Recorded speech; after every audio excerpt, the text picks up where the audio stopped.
أعوذ بالله من الشيطان الرجيم. بسم الله الرحمن الرحيم. الحمد لله والصلاة والسلام على أشرف الأنبياء والمرسلين سيدنا ونبينا محمد وعلى آله وأصحابه.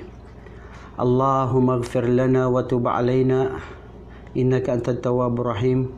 اللهم تقبل صيامنا ودعاءنا وقيامنا إنك مجيب دعوات. Thumma amma ba'd. Assalamualaikum warahmatullahi ta'ala wabarakatuh. Mga kapatid sa Islam, bago natin simulan ang ating paksa patungkol ngayon sa series number 11, may nagtanong doon sa siguro nung isang araw natin nakuha na hindi natin nagampanan na ma-explain regarding sa pag-aayuno ng musafir. Pero I think bro, sa pwede mong i-review yun dahil nasabi natin doon na ang pag-aayuno ng isang manlalakbay o ang may sakit ay ito ay mayroon siyang innahu mukhayyir. Ibig sabihin ay nasa sa kanya kung itutuloy niya na mag-fasting o hindi. Kasi ang kapatid natin, sabi niya, paano ako lagi naglalakbay, laging pumupunta sa isang lugar, alos siguro baka trabaho niya ang kapatid natin ay minsan ano daw, hindi ko alam kung driver ba siya, kay Bisaya man to katong nag-ing nangutana sa ato na minsan muadto siya sa Davao, pares ana unsay sa Malabang, diretso sa Marawi. Siguro bro, ang ano natin dyan ay nasa sayo yan. Kasi siyempre meron naman dyan limit yung mga pantas, di ba? So, katulad halimbawa, yung mga kung umabot ito ng mga 83 plus na kilometers, allowed tayo doon na mag-break ng fast. Wa innama ju'ila al-rukhsah lil fitr fi Ramadan lil masyaqqah. Ang dahilan kung bakit ang pag-aayuno sa buwan ng Ramadan na ito ay pwedeng hindi mag-ayuno ang mga manlalakbay o may sakit dahil doon sa nahihirapan na kanilang nadarama. Kung nahihirapan ka, pwede ka mag-break. Kung hindi ka nahihirapan, continue. Mas maganda yun, bro. Lalong-lalo na sa pag-Ramadan kasi siguro hindi naman natin inuhusgan, no? Hindi tayo nagja-judge kung sino man, pero siyempre hindi naman ang habol natin yung minsan sabi niya, Ustad, kasi talagang naglalakbay ako. Pero kung pares ana, magsuroy-suroy ka, magkuan, pero ang kailangan pa rin talaga dun, bro, is yung awareness natin sa Allah subhanahu wa ta'ala. Kung alam mo na kaya mo, kasi may hadith ang propeta sallallahu alaihi wasallam na kung saan makikita natin na ang propeta sallallahu alaihi wasallam ay minsan sa Ramadan ay sila ay sa ghazwa ay lumabas sila ng ibang mga sahaba. Hada hadithun sahih. Nung paglabas nila, dumating sila sa lugar na Al-Qaykada, Al-Qadida. Ang nangyari, inutusan ng propeta sallallahu alaihi wasallam ang mga sahaba na kayo ay mag-iftar. Ibig sabihin, i-break ang kanilang fasting. Kasi yun nga ay naglalakbay sila. Faminhum man aftara wa minhum man saim. At meron pa rin na sila ay nag-ayuno, itinuloy nila, at meron din naman na sila ay nag-break ng kanilang fasting. So sa isang riwaya din ng hadith ng propeta sallallahu alaihi wasallam ayon kay Abu Darda, kunna nakhruju ma'a Rasulillah sallallahu alaihi wasallam fi waqtil as-sayf wa kana hararatun shadida wa kana Rasulullah sallallahu alaihi wasallam la yazal an yasum ma'a Abdullah ibn Rawah. Isipin niyo mga kapatid, si propeta sallallahu alaihi wasallam siya rin naman daw ay pag minsan si Abu Darda ay nasabi niya na pag sila ay naglalakbay ng propeta sallallahu alaihi wasallam sa buwan ng Ramadan, ay siya ay patuloy pa rin na nag-aayuno. Kasama niya si Abdullah ibn Rawah. So ngayon, yung mga iba sa kanila ay nag-iftar, nag-break ng fasting nila. While the Prophet Muhammad sallallahu alaihi wasallam remain na siya ay nagfa-fasting. So dito natin makikita na subhanallah, napakaluwag ng Islam. Dahil kung makikita natin, sabi ng Allah sa Quran, yuridullahu bikumul yusra wala yuridu bikumul usra walitukmilul iddata walitukammilul iddata walitukabbirullaha ala ma hadakum wa la'allakum tashkurun. Ang gusto ng Allah sa inyo ay ang madali at hindi kayo pahirapan sa pagsagawa ng Ramadan. Kung may sakit ka at naglalakbay ka, alam mo na nahihirapan ka, pwede ka mag-break. Pero hindi big sabihin, i-break mo, hindi mo babayaran. Babayaran mo yun after ng Ramadan. So after ng Ramadan, kung malingang may sakit at saka yung naglalakbay, ay kanya rin yun babayaran. Pero kung kaya mo naman talaga, so wa antasumu khairul lakum. Kung kayo ay mag-ayuno, ay yun ay mas mabuti sa inyo. Pero may isa rin na hadith ang propeta sallallahu alaihi wasallam kung saan nabanggitin si Aisha radhiyallahu anha na si propeta sallallahu alaihi wasallam kung gaano kagaan, may isang hadith din na narawa sa Muslim na sinabi na alaikum biruksa. Ibig sabihin, ang propeta sallallahu alaihi wasallam ay pinapahintulutan tayo na gampanan natin. Anong sinabi niya? Man fatara fahasanun wa man sama fala junaha alayhi. Ang sino mang mag-break ng fast, okay lang din yun. At kung sino man ang mag-continue sa kanyang fasting, hindi naman yun wajib sa kanya. Ibig sabihin mukhayyar, ibig sabihin nasa option sa atin yun mga kapatid. Ganito kagaan, kaluwag ang ating relihiyon ng Islam. Ang sabi din sa hadith na kung saan matatagpuan natin sa Muslim na ang propeta sallallahu alaihi wasallam ay sinabi niya, alaikum birukhsatillahi allati rakhasa lakum, alaikum birukhsatillahi allati rakhasa lakum. Ibig sabihin ay gampanan ninyo kung ano ang ibinigay ng Allah sa inyo na permission, gawin ninyo yon. Dahil gusto ng Allah, kung ano yung gusto ibinigay niya na permission ay inyong tatamasain o pagyayamanin. Anong punto rito mga kapatid? May mga pantas na nagsabi na pag ikaw ay naglalakbay at nahihirapan, mas maganda na ikaw ay mag-break ng fast mo. Ang hadith na kung anong ibig sabihin ng binasa natin kanina ay patungkol sa kung ikaw ay dapat nyong pagyamanin o dapat nyong ma-appreciate ang pagbibigay ng Allah subhanahu wa ta'ala sa inyo na kayo ay mag-break ng inyong fasting dahil nga sa ipinahintulot ng Allah, and Allah subhanahu wa ta'ala wants you to appreciate the things He provided for you na nasa sayo ang kapasyahan. Subhanallah, dito natin makikita ang ating relihiyong Islam ay napakaluwag. Minsan nga hindi ko makalimutan 3 years ago nung kami ay nung kami ay nagpunta sa Makkah. Islamic Center kami noon, so nasira yung sakyanan namin sa daan, so yung iba sa amin nag-continue ng fasting, kaya niya, pero ako hindi ako nakatulog sa gabing yon hanggang kinaumagaan, so nag-break ako ng fasting, nag-break din yung mga iba. Dumating kami mismo sa Makkah, doon sa Hilton, yung nakakapunta sa inyo sa Makkah Hilton, then open yun yung mga restaurant na nandoon, yung iba lang, hindi naman lahat. So sa tindi ng uho ko, uminom ako, kumain ako. Pero hindi ko inaasahan na may isang Arabo, hindi ko alam kung Palestino ba yun, Syriano or Egyptian, at sinigawan ako. Sabi niya, ittaqillah ya akhi, bakit mo yan ginagawa dito sa harap-harap ng mga tao na umiinom ka? So na-feel ko na parang nahiya ako dahil doon sa sigaw niya at may mga nakakarinig. So hindi ko nagustuhan ng approach. So ang ginawa ko, dahil ako ay tigib na niniwala sa hadith ng propeta, walang makakahadlang na tayo ay ina-allowed na pwedeng mag-fasting dahil tayo nga ay musafir. Ang ginawa ko, tuloy-tuloy ko pa rin na ipinakita sa kanya na ako ay umiinom. At nung kanya ang nakita ko na umiinom, pinuntahan kami ng isang mutawa, tapos nag-react, tapos sumagot ako. Sinabi ko sa kanya, sabi ko, alam mo, ya akhi, kung ikaw nagsabi sa akin na kapatid, katakutan mo ang Allah, huwag mo ipakita na kumakain ka dito sa madla. Mas tatanggapin ko yun. Kasi maganda yung approach mo eh. Pero yung ganyan, nasisigawan mo ang isang tao na hindi mo alam ano ang nangyayari. Baka may sakit yung tao. Musafir siya. Dito sa hadith ng propeta sallallahu alaihi wasallam kung saan makikita natin na ang mga tao na kasama mismo ni propeta sallallahu alaihi wasallam sa paglalakbay during Ramadan, sila ay nagba-break ng fast at hindi nila iniinsulto o kinukutya yung nagfa-fasting. At ganun din ang nagfa-fasting, hindi rin nila kinukutya o minamaliit yung mga tao na nag-break ng fast. So, on my part, hindi ko nagustuhan ng approach niya. So, pinakita ko talaga sa kanya na talagang hindi ko nagustuhan at nagalit din ako ng konti para tuturuan niya ako at gusto ko rin siya turuan na ang Islam ay relihiyon na maluwag. Pero sa bandang uli, dahil siyempre mas matanda siya ng konti sa akin, then after 1 hour, nakita uli kami doon, bago ako, pinuntahan ko siya, in-explain ko ako ay musafir, at sana ginawa mo na lang sa akin ng mas maganda para ma-appreciate ko yon.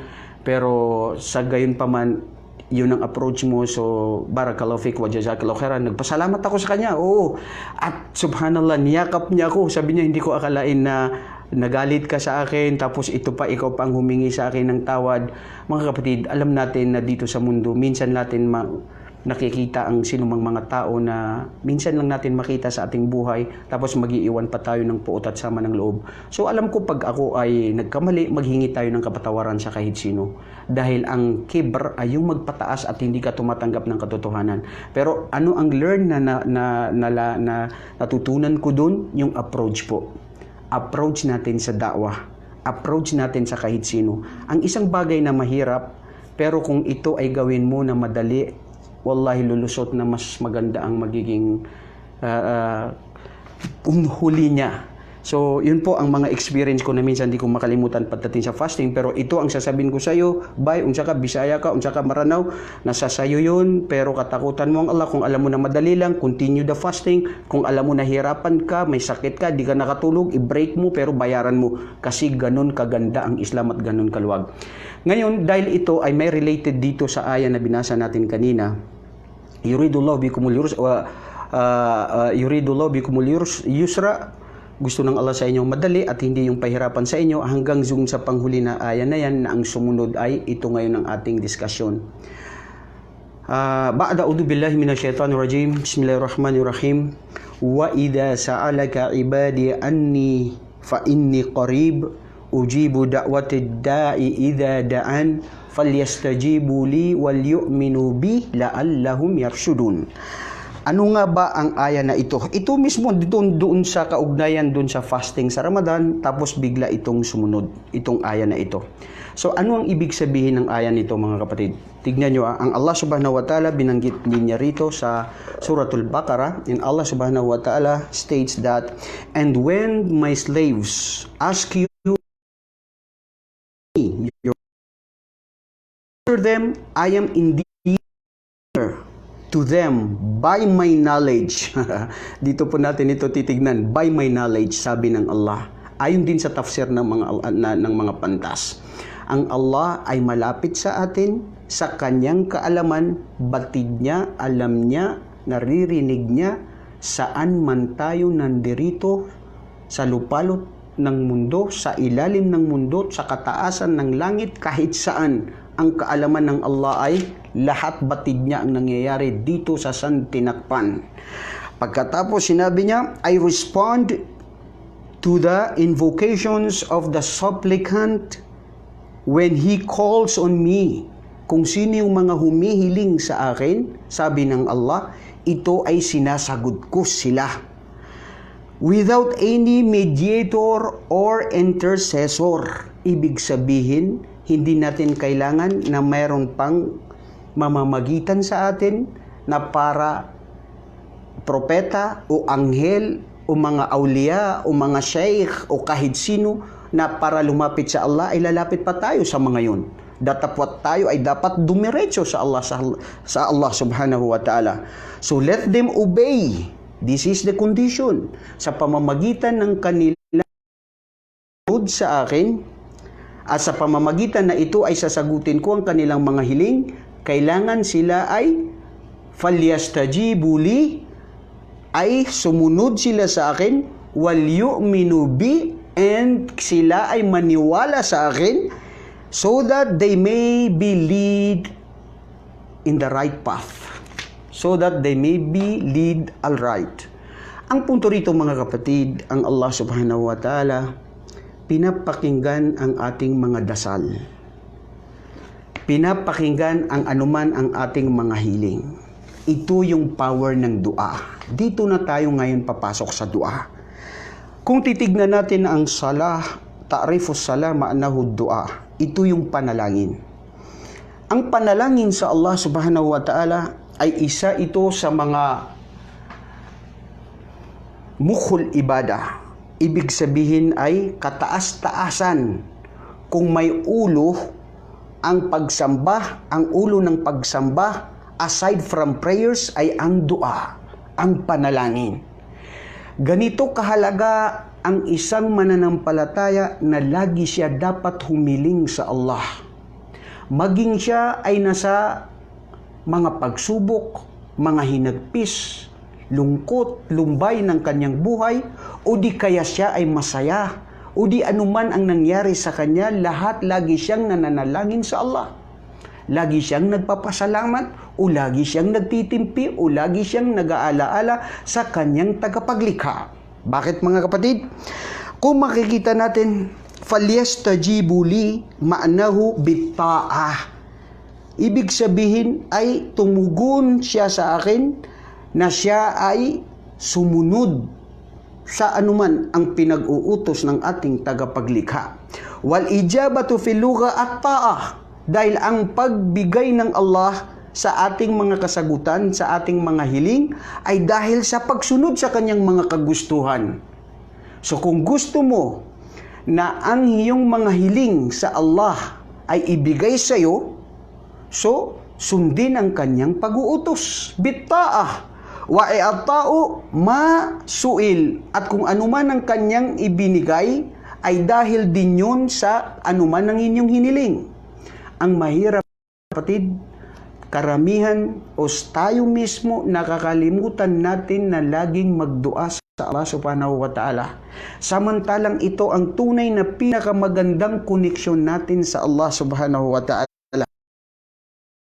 Dito makikita natin mga kapatid, ang Allah subhanahu wa ta'ala ay nagbanggit din sa suratul Ghafir. Sinabi niya, A'udhu billahi minasyaitonir rajim, Udu'uni astajib lakum. Pray unto me and I will answer your prayers. We have to pray to Allah subhanahu wa ta'ala, and we have to ask Allah subhanahu wa ta'ala, and at the same time, all the prayers that we pray to Allah subhanahu wa ta'ala is being answered by Him. Sinasagot ito ng Allah. Bakit mga kapatid? وَقَدْ نَدْعُ كَثِيرًا فَلَا نَسْتَجِبْ. Bakit daw marami tayong mga dua na hindi naman ito pinapakinggan, o hindi natin natatamo, o hindi natin nakikita ang kasagutan sa ating mga hiling? Mga kapatid, ang Allah ang lumikha sa atin. Batid niya at alam niya kung ano ang pinakamabuti sa kanyang mga nilikha. Ang mga hiling natin at dua sa Allah ay marapat lang na dapat naman siguro hindi naman ito ibibigay. Ustad, sandali, kontradik yung sinabi mo, naunsa kang iingini mo na ang Allah subhanahu wa ta'ala magsagot sa lahat ng atong mga kuan ba, dua. Ngayon sasabihin mo, hindi naman niya ibibigay, okay. Esbir, sabr. Ganito kasi yan. Tignan mo ang ating mga magulang. Walang pinakamalapit sa magulang sa kanyang puso, sa kanyang mga mata, kundi ang kanyang mga anak. Am I right? Yes. Sa maranaw na unga o puso at tihayaw mata. So, wata. Okay.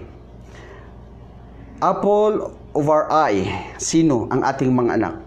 Ang tanong, lahat ba ng hinihiling ng ating mga anak ay binibigay natin? Answer me. You can answer. At kung ito ay ibibigay mo sa kanya lahat, bilang ikaw magulang, na ibibigay lahat ng hiling ng iyong anak, ay sasabihin ko to sa'yo, from my own personal view, I might be wrong, but I'm sorry to tell you na hindi ka mabuting magulang sa iyong anak. Ulitin mo, Ustad, ang sinabi mo. Yun na yun, kapatid. Hindi dapat nang hinihiling ng iyong anak ay ibibigay mo. Bakit mo ibibigay ang mga bagay na hiniling niya na ito ay alam mo na makakasira sa kanya? Tama? Ang maliit na bata. Lahat ng hinihiling niya, kutsilyo, pabayaan mo dyan, maglaro dyan, tapos iiyak, tapos pababayaan mo na ibibigay mo, mali yun. Explain mo sa kanya na itong bagay na ito ay masama sa'yo. Baka maaksidente ka o makapahamak ka ng iba. So at the same thing, ang Allah subhanahu wa ta'ala, ang ating mga dua ay dininidinig niya. Lahat niya pinapakinggan. Ibinibigay niya ang mga bagay na ano ang dapat niyang ibigay na ito ay mabuti sa atin. Makakabuti sa ating pananampalataya, sa ating kinabukasan, sa ating buhay, at maaaring hindi rin niya ngayon ibibigay dahil ibibigay niya ito sa mga huling araw, sa mga takdang araw na nararapat ito ay makuha mo. At ayon din sa mga ibang mga pantas, ay dapat minsan hindi ibibigay sa iyo ng Allah dahil gustong-gusto ng Allah na lagi kang humihiling sa Kanya. Gusto ng Allah na lagi kang nagdudua sa Kanya.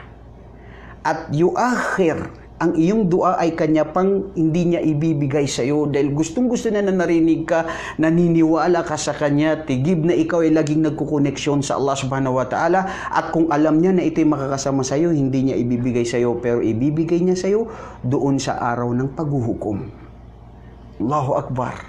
Hadith din na kung saan makikita natin mga kapatid, na namangha ko sa isang hadith ng propeta sallallahu alaihi wasallam kung saan ang Allah subhanahu wa ta'ala ay fima ma'na hadal hadith, dahil sa kakulangan po ng oras natin, huwag na natin basahin yung Arabic niya dahil napakaano, pero ang ibig sabihin ng Arabic noon ay ang lahat ng hiling ng sino mang tao na alipin ng Allah na mananampalataya sa Kanya dito sa lupang ito ay dinirindig ng Allah at ibinibigay niya sa pamamagitan ng Kanyang pagbigay, ay maaaring ito ay hindi niya ibibigay sa oras na yaon, ngunit kailan niya ito ibibigay niya sa takdang panahon at ibibigay niya sa huling araw kung siya ay hindi makasalanan at kung siya rin ay maganda ang koneksyon niya sa kanyang mga kamag-anak.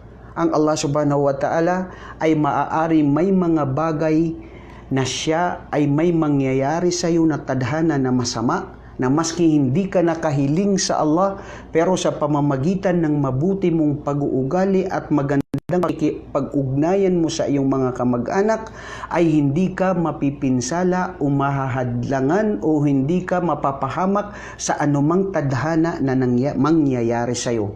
Sandali Ustad, hindi ba magulo yan? Di ba nananiwala tayo na ang tadhana ay hindi na pwede mabago? No, pwede siya mabago.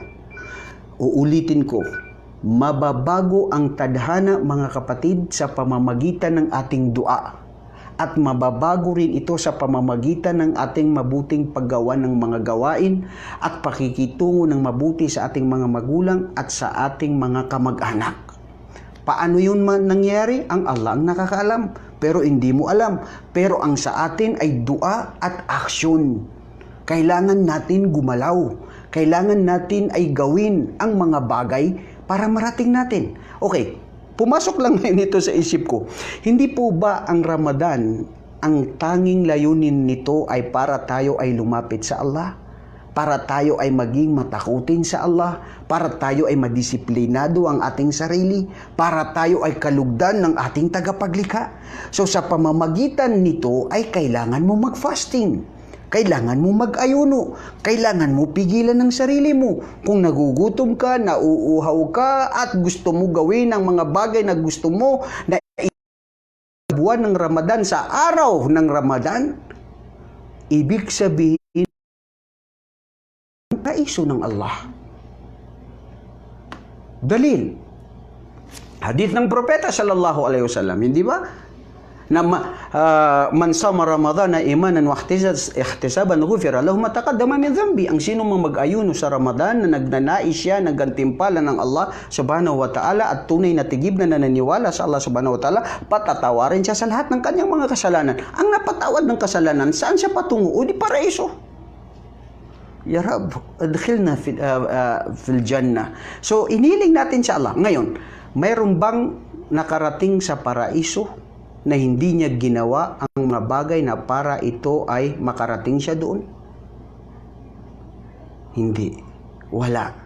At the same time, halimbawa, logically, Dalilul akli. Ikaw na pupunta, halimbawa ako taga Marawi. Pupunta ako ng Marawi. Pwede ba ako makarating ng Marawi na hindi ko dadaanan ng lugar papunta ng Baluhi, papunta ng Marawi? Hindi. Ay, hindi, Ustad. Cagayan de Oro, may ganoon pa rin yun. Huwag tayo magpilosopo. Ang punto roon, hindi sa Marawi hanggat hindi ka dumaan sa mga lugar na kung saan papalapit sa Marawi. Papalapit sa Allah subhanahu wa ta'ala ay gumawa ng kabutihan. Sumunod sa kanyang mga pinag-uutos. Magdua tayo sa Allah. Anong mawawala sa iyo sa dua, mga kapatid? La tabakhul. Huwag kang maging mahina at kuripot at mahina. Mga kapatid, hindi nyo ba alam? Maski ikaw ay, halimbawa tayo dyan sa Pilipinas, maraming pila, maraming... Ya Rab. So, ang punto dun, mga kapatid, ang hiling natin sa Allah subhanahu wa ta'ala ay gagawin natin ang paraan para matamo natin ang mga bagay na ninanais natin. Hindi ka pwede na mangarap lang, nakanganga sa langit, na wala kang ginagawa. Ang iman, qaulun bil lisan, i'tiqadun bil qalb wa amalun bil jawari. Ang pananampalataya sa Allah ay ang pagsabi ng dila, tigib na paniniwala ng puso, na ikaw ay nananalangin sa Allah, ikaw ay nagtitiwala lamang sa Allah, ipinapaubaya mo ang lahat sa Allah, naniniwala ka na walang dapat mangyari maliban sa kapahintulutan at kagustuhan ng Allah na itinakda, na isinulat sa iyong qadr, at the same time gagawin mo amal. Ano ba ang sinabi ng Allah sa Quran? Innal ladhina amanu wa amilus salihat yudkhilumul jannah. Yaong sila na naniniwala sa Allah subhanahu wa ta'ala, na gumawa ng mga gawaing kabutihan, ang kanilang gantimpala ay ang paraiso. So dito, mga kapatid, napakahaba na yan siguro, pero ang punto natin dito ay dua. Idha sa'alaka ibadi anni fa inni qarib. Pag ikaw ay tinanong nila, Muhammad, patungkol sa akin, sabihin ako ay malapit sa kanila sa aking kaalaman. Batid ko anong ginagawa nila, batid ko anong nasa puso nila, batid ko anong problema nila, pinagdadaanan nila. Maski hindi man sila humiling sa akin, pero alam ko yung dapat na ibigay sa kanila. Pero hindi nangangahulugan nun, bro, na ikaw ay hindi ka hihiling sa Allah. Dapat kang humiling. Dahil ang taong hindi humihiling sa Allah, ano ba yung isang kasabihan din ng mga Arabo? Sir min haula il Arab, anna Allah subhanahu wa ta'ala yaqul, la tas'alanna ibna Adam hajatan was'alil ladhi abwabahu la tuhjab, wa idha tarakta su'alah Allahu yaghdab, wa idha sa'alta ibna Adam Allahu yaghdab. Tignan nyo, mga kapatid, ang kasabihan na kung saan napakaganda ng kasabihan nito na sinabi na huwag kang humiling sa mga tao na katulad mo. Humiling ka saan? Doon sa kanyang pintuan na kailanman ay hindi nagsasara, hindi nagsasarado, nakikinig lagi sa iyo at ibibigay lahat ng mga hiling mo, walang kawalan. Maari hindi ngayon, sa ibang araw, sa itinakdang oras o doon sa paraiso niya ibibigay sa iyo. At dito nagkukulang ang mga tao na minsan pag hindi na sila humiling sa Allah, dahil sabi nila hindi rin naman pinapakinggan. Kalugian sa inyo, mga kapatid, at kalugian sa ating lahat kung tayo ay hindi humiling at magdua sa Allah subhanahu wa ta'ala. So dito rin natin makikita kung saan ang Allah subhanahu wa ta'ala ay lagi na lang siyang nakikinig sa ating mga dua. At lagi na lang tayo nagsusumamo sa Kanya.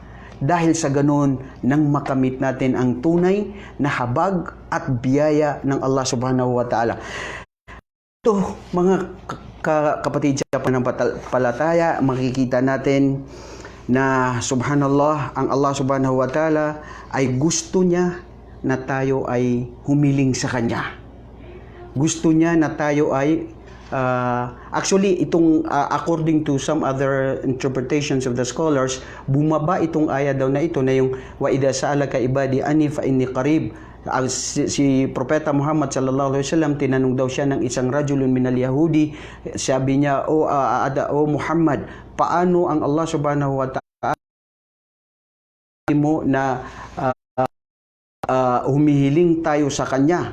Paano niya tayo marinig? Saan siya? Kumbaga, ikaw mismo ang nagsabi ng pagitan ng isang langit sa pangalawang kalangitan ay 500 years bago ka makarating doon. So, paano niya yun naririnig? Astaghfirullah wa atubu ilaih. Mga tao na nagbibigay ng kanilang mga makitid na pag-iisip patungkol sa Panginoon. At of course, siya naman ay isang Hudyo at hindi siya Muslim.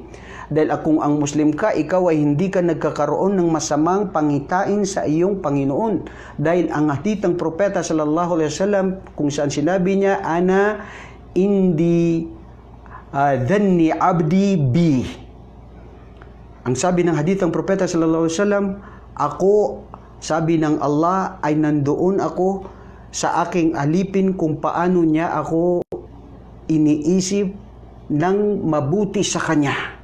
Ano man ang hiling niya, ano man ang pag-isip niya sa akin ng kabutihan, ganun din ako sa kanya. Ganun din ang Allah subhanahu wa ta'ala sa atin. Kaya wag natin hayaan si Iblis, si Satanas, na humalo sa ating puso't isipan, na laging nandyan para magbulong, iligaw tayo at sabihin niya na ating mga ginagawang mali ay ito ay ginagawa niyang mabuti sa ating tingin, at nagkakaroon tayo ng pag-aalinlangan sa ating tagapaglikha, ang tunay na nag-iisang Diyos, dahil kasawi ang palad kung tayo ay makinig sa bulong ni Iblis na siya ay kinasuklaman at isinumpa ng Allah subhanahu wa ta'ala. So mga kapatid, ito po ang patungkol sa paksa na ito. Kaya bilang panghuli po, ang hadith ng Propeta sallallahu alaihi wasallam kung saan sinabi niya dito sa dua natin, hadithun sahihain fima rawahu fil Bukhari wal Muslim, na kung saan ang Propeta sallallahu alaihi wasallam ay sinabi niya, talat da'watahum imamun adilun wa imamun adilun walladina ang hadith ng Propeta sallallahu alaihi wasallam kung saan ay sinabi niya na tatlong klase na dua o tatlong klase na tao na kung saan ang kanilang mga hiling ay kailanman ito ay hindi mapuputol sa Allah, dahil ito ay dinirindig ng Allah at sinasagot at ibinibigay ang hiling ng tatlong mga taong ito.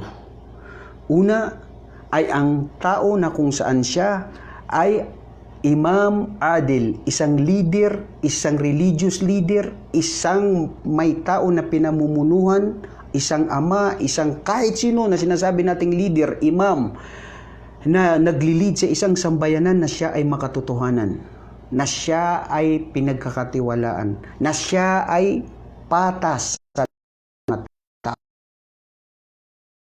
ay asaimu hina yuftir, ay ang tao na siya ay nag-aayuno hanggat hindi pa dumating ang oras ng iftar niya, pinapakinggan ng Allah ang ating mga hiling. Ibig sabihin, sinasagot ito mga kapatid. Huwag natin sayangin.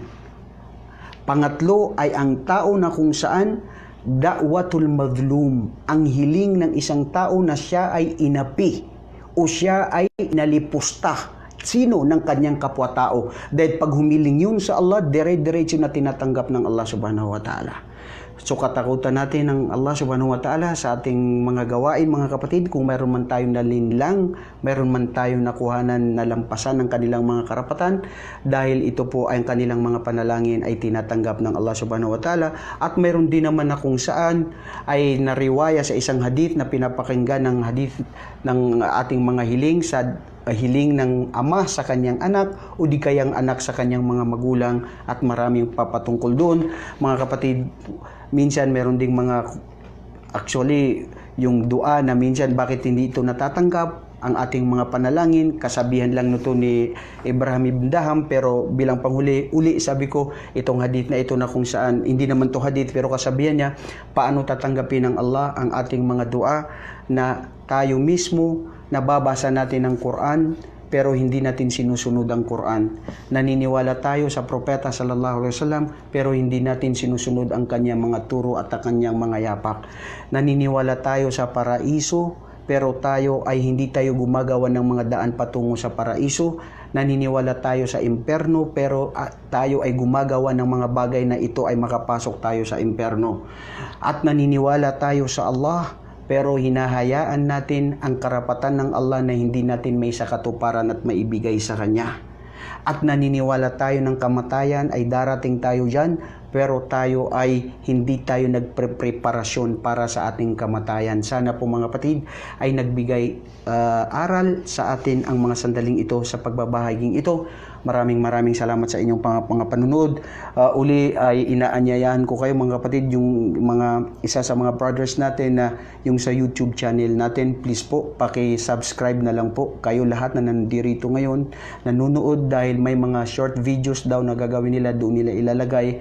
Gantimpalaan kayo ng Allah, dahil itong FB natin ay para lang po ito sa mga live natin. Wala na rin po oras tayo na para i-save muna at walang mag-edit. Alam nyo, nandito tayo sa home quarantine, kaya kung minsan may nasasabi tayo na may mga kamalian o di kaya ay hindi nyo nagustuhan, ako po ay tao, makasalanan, marupok, at ipagpaumanhin nyo po yun at intindihin nyo na nagkakamali tayo and nobody's perfect. Hilingin ko sa Allah subhanahu wa ta'ala na tayo ay lipunin lahat, tipunin sa paraiso katulad ng ating pagtitipon-tipon. Dito lamang tayo nakikita sa social media. Gantimpalaan kayo ng Allah. Wa akhiru da'wana. Assalamualaikum warahmatullahi ta'ala wabarakatuh.